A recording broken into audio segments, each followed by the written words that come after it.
আরবি রবিউল আওয়াল মাসের ১২ তারিখ আজ মহানবী হযরত মুহাম্মদ সাল্লাল্লাহু আলাইহি ওয়াসাল্লামের জন্ম ও ওফাতের পুণ্যময় দিন। ৫৭০ খ্রিস্টাব্দের এই দিনে আরবের মক্কা নগরীতে জন্মগ্রহণ করেন তিনি। ৬৩ বছর বয়সে একই দিনে তিনি ইন্তেকাল করেন। মহানবী হযরত মুহাম্মদ সাল্লাল্লাহু আলাইহি ওয়াসাল্লামের জন্মের আগে গোটা আরব অন্ধকারে নিমজ্জিত ছিল। ওই সময় আরবের মানুষ মহান আল্লাহকে ভুলে গিয়ে নানা অপকর্মে লিপ্ত ছিল। আরবের সর্বত্র দেখা দিয়েছিল অরাজকতা ও বিশৃঙ্খলা। এই যুগকে বলা হতো আইয়ামে জাহেলিয়ার যুগ। তখন মানুষ হানাহানি ও কাটাকাটিতে লিপ্ত ছিল। এই অন্ধকার যুগ থেকে মানবকুলের মুক্তি সহ তাদের আলোর পথ দেখাতে মহান আল্লাহ তাআলা রাসূলুল্লাহকে দুনিয়ায় প্রেরণ করেন। মহানবী হযরত মুহাম্মদ সাল্লাল্লাহু আলাইহি ওয়াসাল্লাম অতি অল্প বয়সে আল্লাহর প্রেমে অনুরক্ত হয়ে পড়েন এবং প্রায়ই তিনি হেরা পর্বতের গুহায় ধ্যানমগ্ন থাকতেন।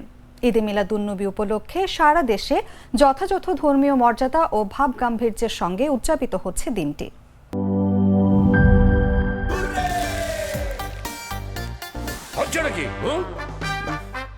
সিচুয়েশন যেমনই হোক, হুররে থাকলে নো টেনশন।